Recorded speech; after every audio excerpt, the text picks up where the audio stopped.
Nobody's journey is seamless or smooth. We all stumble, we all have setbacks. If things go wrong, you hit a dead end, as you will. It's just life's way of saying, time to change course. So ask every failure, this is what I do. Every failure, every crisis, every difficult time, I say, what is this here to teach me? And as soon as you get the lesson, you get to move on. If you really get the lesson, you pass and you don't have to repeat the class. If you don't get the lesson, it shows up wearing another pair of pants or skirt to give you some remedial work. And what I found is that difficulties come when you don't pay attention to life's whisper, because life always whispers to you first. And if you ignore the whisper, sooner or later you'll get a scream. Whatever you resist persists, but if you ask the right question, not why is this happening, but what is this here to teach me? What is this here to teach me? It puts you in the place and space to get the lesson you need. My friend Eckhart Tolle, who's written this wonderful book called A New Earth, it's all about letting the awareness of who you are stimulate everything that you do. He puts it like this. He says, don't react against a bad situation. Merge with that situation instead, and the solution will arise from the challenge. Because surrendering yourself doesn't mean giving up. It means acting with responsibility.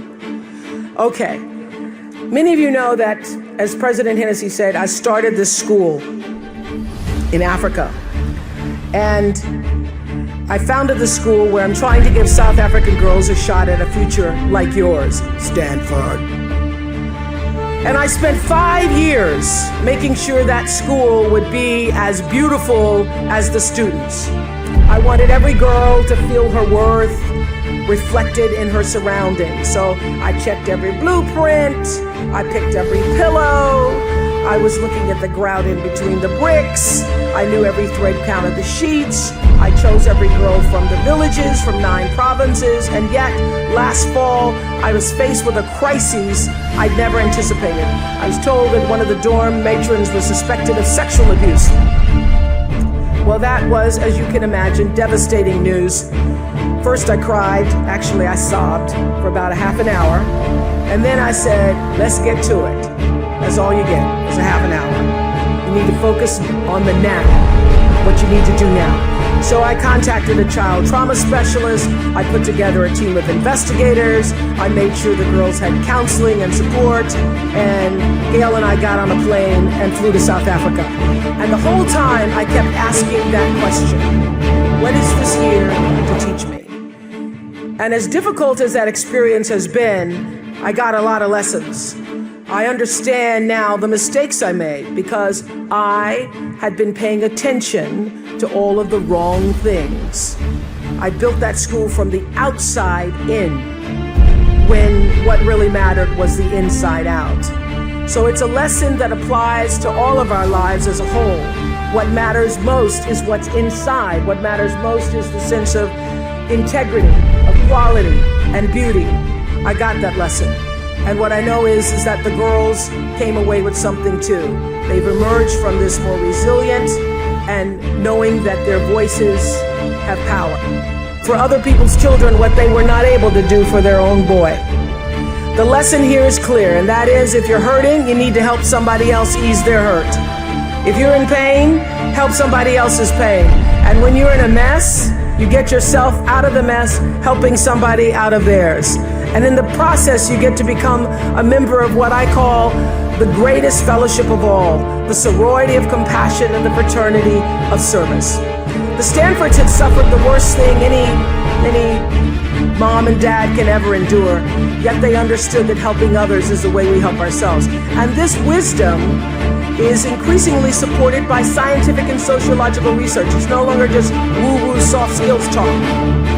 There's actually a helper's high, a spiritual surge you gain from serving others. So if you want to feel good, you have to go out and do some good. But when you do good, I hope you strive for more than just the good feeling that service provides, because I know this for sure, that doing good actually makes you better. So whatever field you choose, if you operate from the paradigm of service, I know your life will have more value and you will be happy. I was always happy doing my talk show, but that happiness reached a depth of fulfillment, of joy that I really can't describe to you or measure when I stopped just being on TV and looking at TV as a job and decided to use television, to use it and not have it use me, to use it as a platform to serve my viewers. That alone changed the trajectory of my success. So I know this, that whether you're an actor, you offer your talent in the way that most inspires art.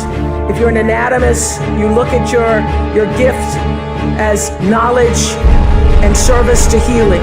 Having compassion for other people is at the top of that list. I would say commitment is at the top of that list. And also a spirit of constructive engagement. And by compassion, I don't just mean sympathy. It certainly isn't pity. It's being present, and it's also feeling with other beings. You know, during the years of the Oprah show, I interviewed over 37,000 people one-on-one. So whenever I'm telling my girls anything and they say, they start rolling their eyes, I go, I'm the only person you're gonna talk to that's talked to 37,000 people. So if I were you, I would pay attention. But during all those years of talking to over 37,000 people one-on-one, I could feel what they were feeling so strongly. Sometimes it made me sick, literally. So I had to learn how to feel how others were feeling, feel with others, which is what it means to be compassionate, to feel with others without taking in all of their stuff. Being compassionate means I feel with you. It is one of the greatest qualities in the world to have if you're going to be majoring in what it takes to be a great human being. I feel with you. Means I not only am willing to walk in your shoes, it means my heart beats with yours. It means I see myself in you. It means I may not have shared that circumstance, but I know what heartbreak feels like. I know what pain feels like, and all pain is the same.